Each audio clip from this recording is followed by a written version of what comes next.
جنہوں نے صحیحین کا مکمل درس سنا، فضیلت کی تعلیم مکمل کی اور جن کے سروں پر دستار باندھی گئی اور سجائی گئی، مبارکباد کے مستحق ہیں یہ طلباء، اساتذہ، اراکین جامعہ، بالخصوص ناظم اعلیٰ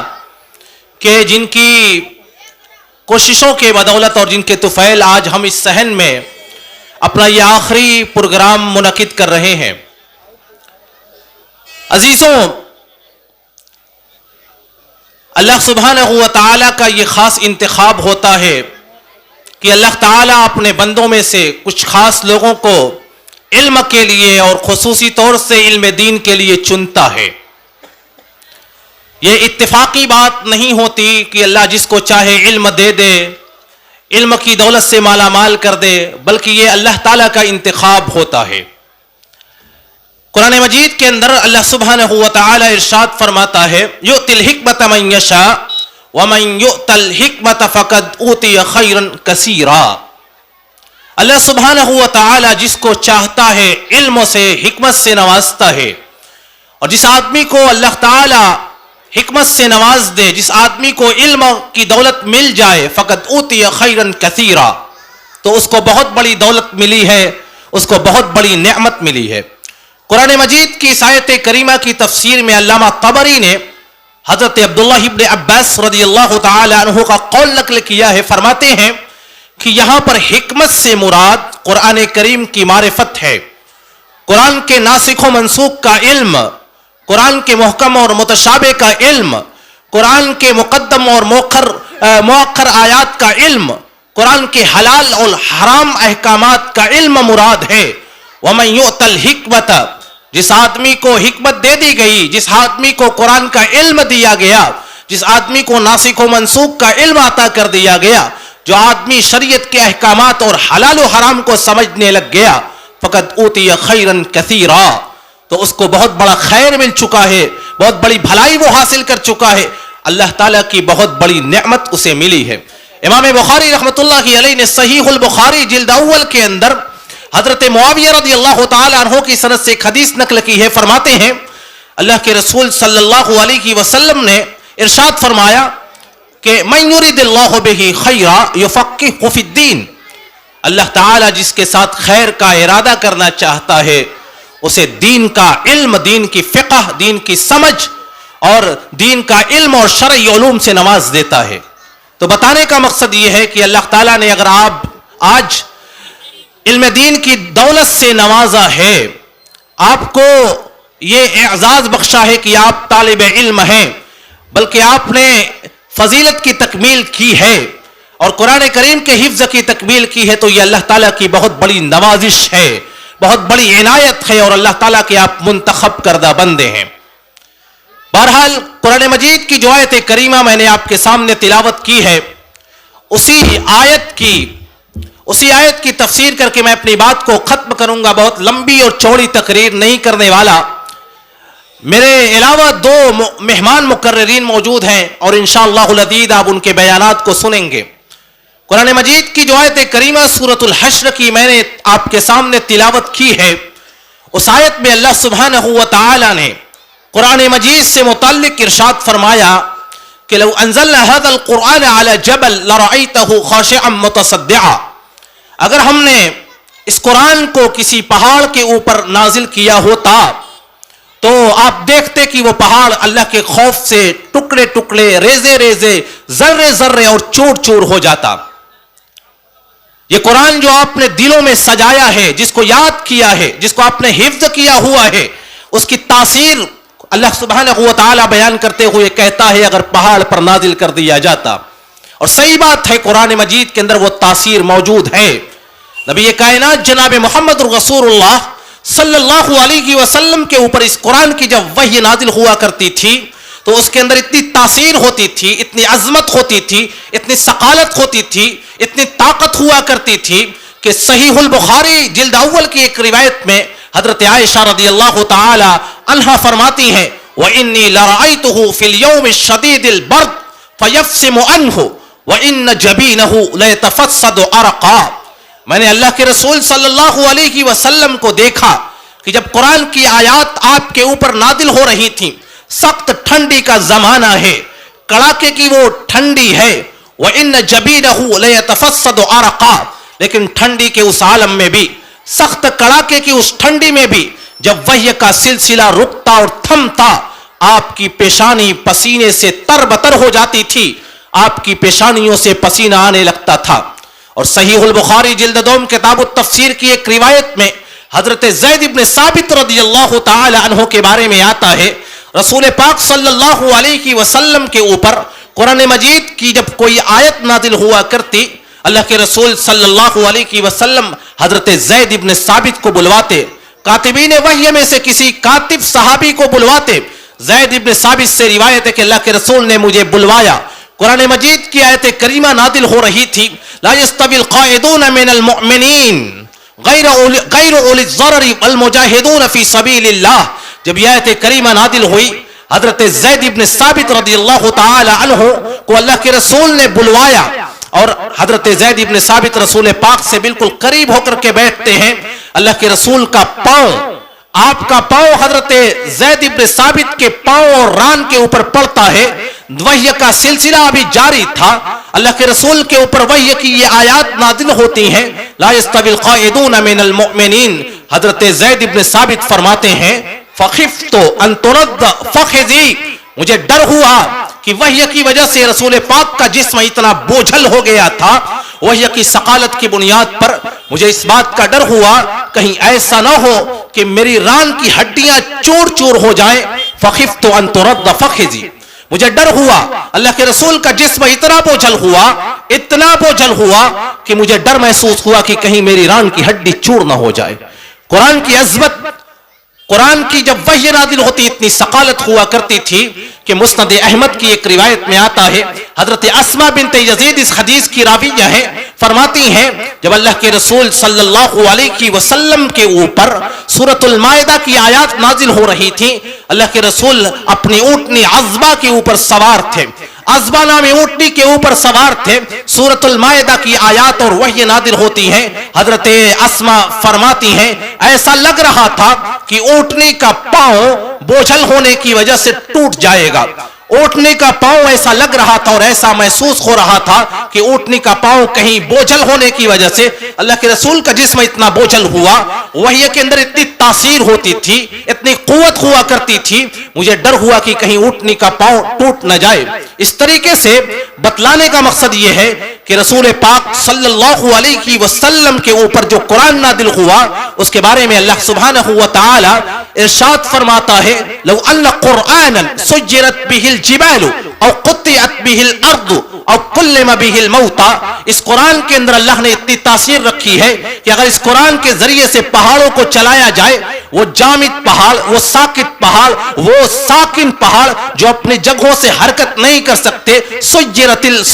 به الجبال، قرآن کے اندر اتنی تاثیر اللہ نے رکھی ہے کہ اس کے آیات کی وجہ سے پہاڑ اپنی جگہ سے حرکت کرنے لگ جائے، اور قطعت به الارض، یا قرآن کی تاثیر اتنی عظیم ہے کہ اس کے ذریعے سے زمین کا جو سینہ ہے، زمین کا سینہ پھٹ جائے، اور کلم به الموتى، اللہ نے قرآن میں اتنی تاثیر رکھی ہے کہ قرآن کو سن کر کے مردہ بھی بات کرنے لگے اور ان آیات کو دہرانے لگے، ان آیات کو پڑھنے لگے۔ بہرحال یہ صرف کہنے کی بات نہیں ہے، یہ صرف سننے سنانے کی بات نہیں ہے، اللہ سبحانہ و تعالی کا یہ کلام اللہ کی صفت ہے، اور اللہ کی صفت نوری کے ذریعے سے جب اللہ سبحانہ و تعالی نے پہاڑ کے اوپر تجلی کی تھی، اس وقت جب کہ حضرت موسیٰ علیہ السلام نے اللہ سبحانہ و تعالی سے کہا تھا، رب ارنی انظر الیک، اے رب میں تیری ذات کو دیکھنا چاہتا ہوں، میں تجھے دیکھنا چاہتا ہوں، میں تیرا دیدار کرنا چاہتا ہوں، اللہ سبحانہ و تعالی نے کہا لن ترانی، تو دنیا کی یہ آنکھ،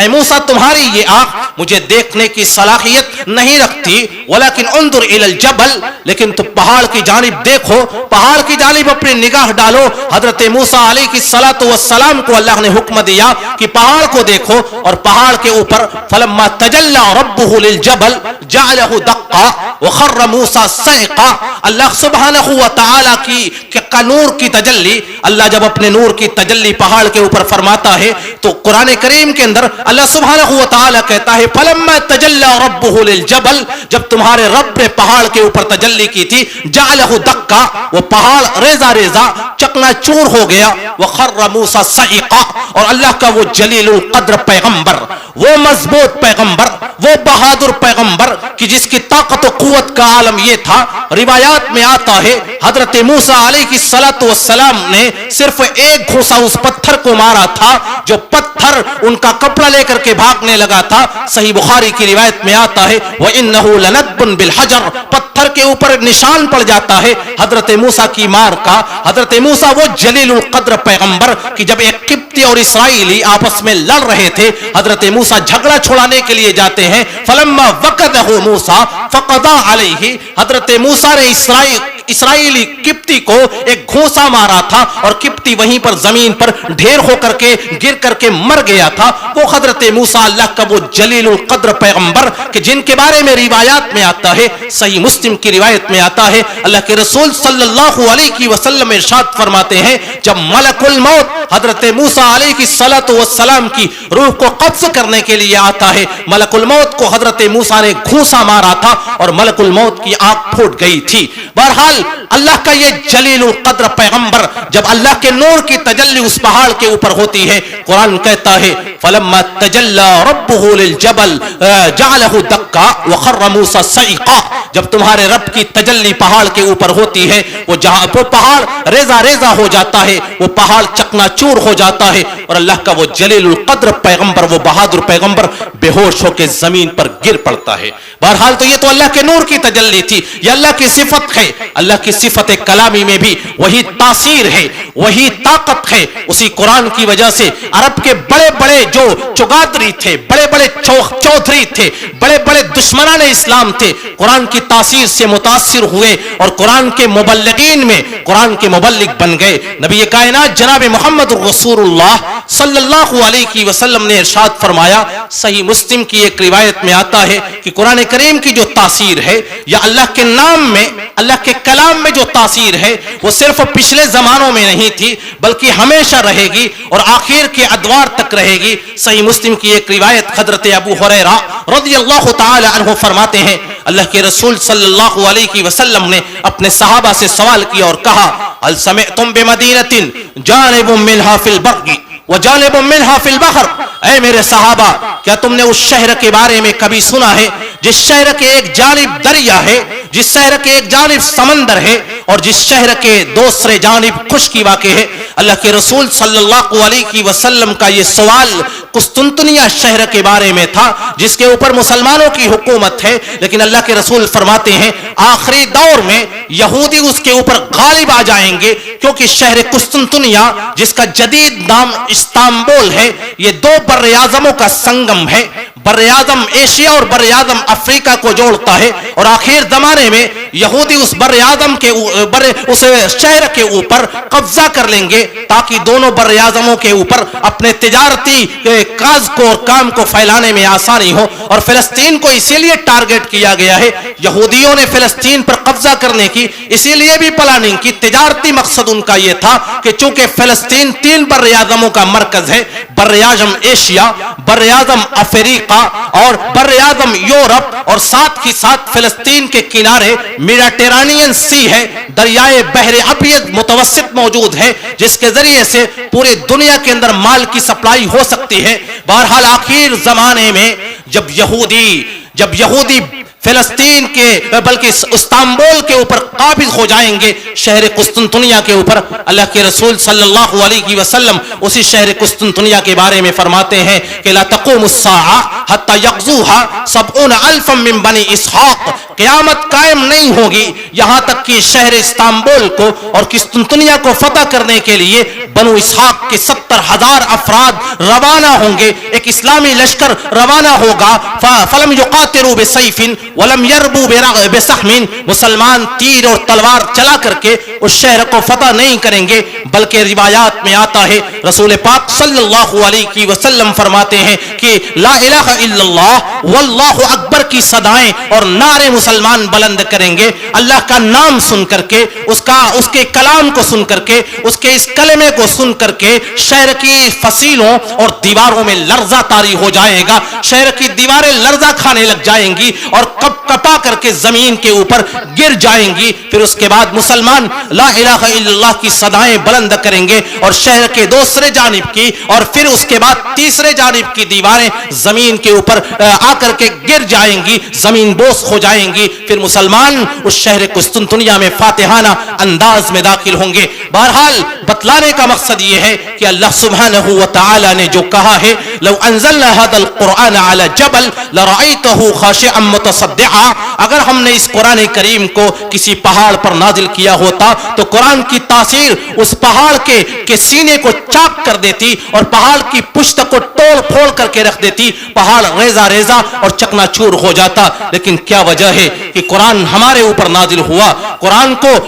کو ہم سنتے ہیں، اس کو پڑھتے ہیں، اس کی تلاوت کرتے ہیں، اس کے معانی اور مفاہیم کو سمجھتے بھی ہیں، جمعوں کے خطبوں میں بتایا جاتا ہے، تقاریر اور نصیحتوں میں بتایا جاتا ہے، لیکن قرآن کی آیات، اس کے معانی اور مفاہیم ہمارے دلوں پر اثر انداز کیوں نہیں ہوتے؟ اللہ سبحانہ و تعالی نے اسی بات کا تذکرہ قرآن مجید کے اندر ایک مقام پر کیا تھا اور کہا تھا الم یعن للذین آمنوا ان تخشع قلوبهم لذکر اللہ وما نزل من الحق، کیا وہ وقت نہیں آیا اہل ایمان کے لیے کہ اللہ کے ذکر کو سن کر کے، قرآن کریم کی آیات کو سن کر کے ان کے دلوں میں لرزہ طاری ہو جائے؟ اور پھر اللہ سبحانہ و تعالی نے کہا وَلَا تَكُونُوا كَالَّذِينَ أُوتُوا الْكِتَابَ مِنْ قَبْلُ، ان لوگوں کی طریقے سے نہ ہو جانا کہ جن کو تم سے پہلے آسمانی کتابیں دی گئیں فَطَالَ عَلَيْهِمُ الْأَمَدُ، اور جیسے جیسے ایام زمانے گزرتے گئے فَقَسَتْ قُلُوبُهُمْ، ان کے دلوں میں سختی پیدا ہو گئی۔ ہم سے پہلے جو آسمانی کتابوں کے حاملین تھے،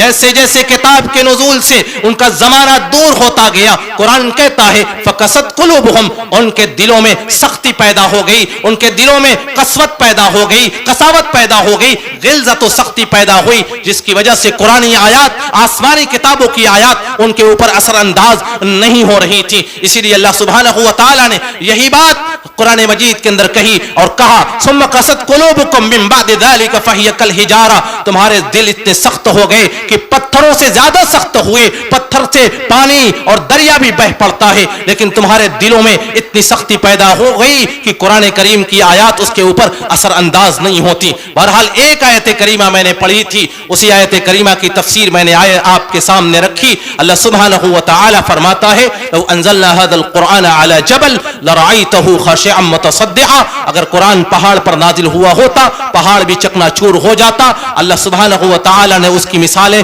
پیش کر دی ہیں، اس کی مثالیں دور نبوی سے، عہد نبوی اور عہد صحابہ سے ملتی ہیں۔ ہمارے دلوں میں اس قدر سختی ہوئی، ہمارے دل اس قدر کالے ہو گئے۔ حدیث میں آتا ہے اللہ کے رسول فرماتے ہیں جب کوئی بندہ گناہ کرتا ہے اس کا دل سیاہ ہوتا ہے اور گناہ کرتا جاتا ہے، سیاہ دھبا بڑھتا جاتا ہے یہاں تک کہ پورا دل کالا ہو جاتا ہے۔ ہمارے دل سیاہ ہو گئے، یہی وجہ ہے کہ قرآن کریم کی آیات ہمارے اوپر اثر انداز نہیں ہوتی، ورنہ قرآن تو کہتا ہے انما المؤمنون الذين اذا ذكر الله وجلت قلوبهم واذا تليت عليهم آياته زادتهم ایمانا، مومنوں کی شان ہے، مومنوں کی یہ پہچان ہے کہ جب ان کے سامنے اللہ کا ذکر ہوتا ہے، جب قرآن کی آیات کی تلاوت ہوتی ہیں تو ان کے دلوں میں لرزہ طاری ہو جاتا ہے، ان کی آنکھوں سے آنسو جاری ہو جاتا ہے۔ میرا وقت ختم ہو چکا ہے، آخر میں اللہ سبحانہ و تعالی سے دعا ہے کہ الہ العالمین تو ہمارے دل کے اندر خضوع للہیت پیدا فرما، تاکہ قرآن کریم کی آیات سن کر کے اس کے احکامات کے اوپر عمل کرنے کے لیے ہمارے دل تیار ہو جائیں۔ الہ العالمین جب تک تو ہمیں زندہ رکھ، اسلام کے اوپر، قرآن اور سنت کے اوپر عمل کرنے والا بنا کر کے زندہ رکھ، اور جب ہمارا خاتمہ ہو، خاتمہ بالخیر ہو۔ آمین وآخر دعوانا الحمدللہ رب العالمین والسلام علیکم۔